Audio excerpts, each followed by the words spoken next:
कमरा ठंडा है, हवा में एक अजीब सा भारीपन है।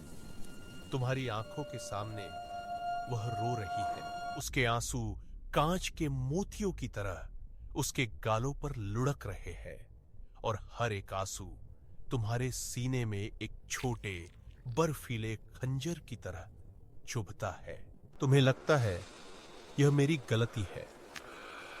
यह विचार तुम्हारे दिमाग में एक जहरीले धुएं की तरह फैलता है। तुम खुद से सवाल करते हो, मैंने क्या गलत कहा? मैंने क्या गलत किया?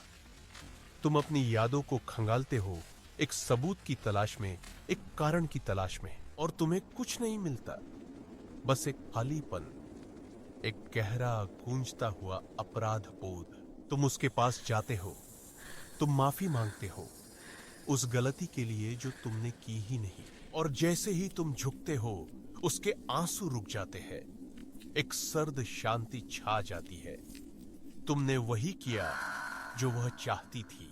तुमने उसकी दुनिया को फिर से संतुलित कर दिया है, लेकिन अपनी दुनिया की कीमत पर। यह एक चक्र है, एक खतरनाक नाच जिसमें तुम हमेशा हारते हो।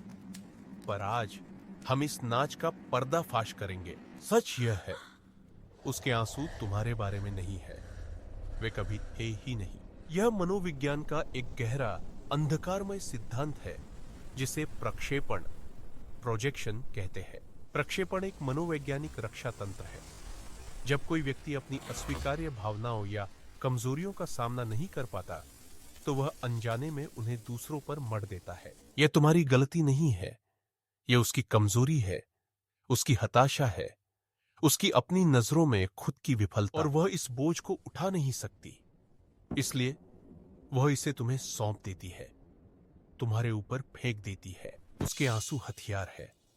वे सहानुभूति पैदा करने के लिए नहीं, बल्कि नियंत्रण स्थापित करने के लिए है। वे एक भावनात्मक धुआं है जो असली मुद्दे को छिपाने के लिए बनाया गया है, और असली मुद्दा वह खुद है। सोचो, एक उदाहरण देखो। एक औरत, सारा, हमेशा से एक सफल कलाकार बनना चाहती थी।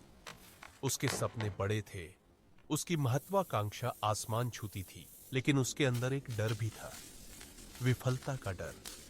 यह डर एक दीमक की तरह धीरे धीरे उसकी हिम्मत को खोखला कर रहा था। उसकी मुलाकात राज से होती है, एक स्थिर सहायक पुरुष।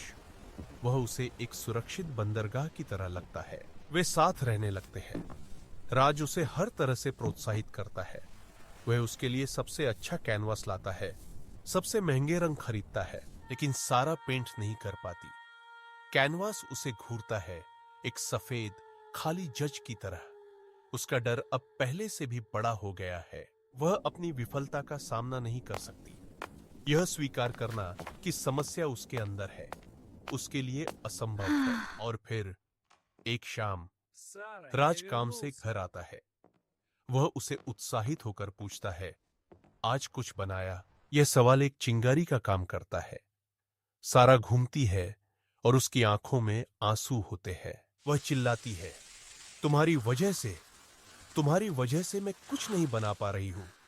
तुम मुझ पर बहुत दबाव डालते हो, तुम मुझे समझते नहीं, तुम्हारी ये उम्मीदें मुझे मार रही हैं।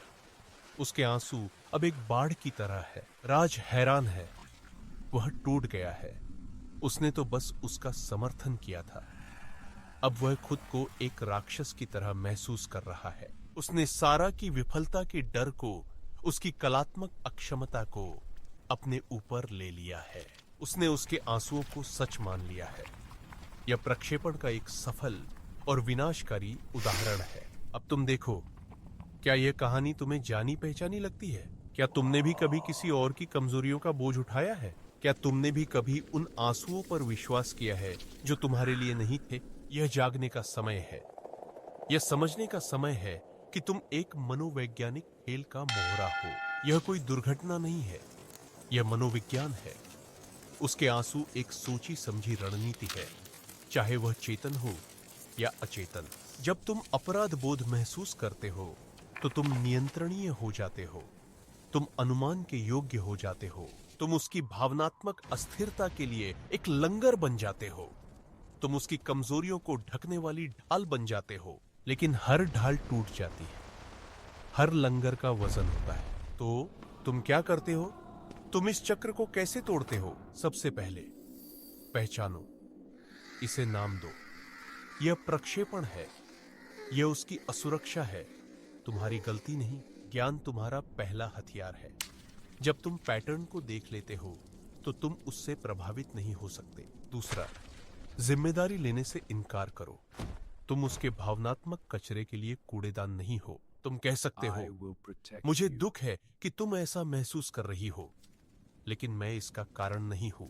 यह क्रूरता नहीं है, यह सीमा निर्धारण है, यह भावनात्मक आत्मरक्षा है। तीसरा, उसके आंसुओं को उसके पास वापस भेजो। उसकी भावनाओं को उसकी अपनी समस्या के रूप में प्रस्तुत करो। पूछो, तुम्हें वास्तव में क्या परेशान कर रहा है? यह डर कहां से आ रहा है?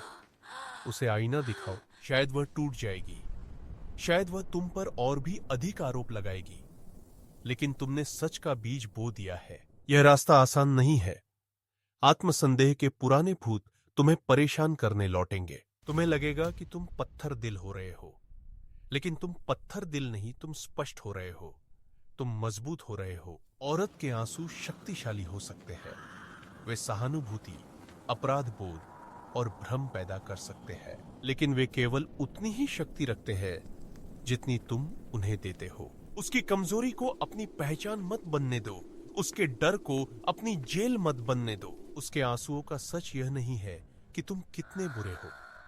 सच यह है कि वह अपनी सच्चाई का सामना करने में कितनी कमजोर है, और यह तुम्हारी गलती कभी नहीं थी।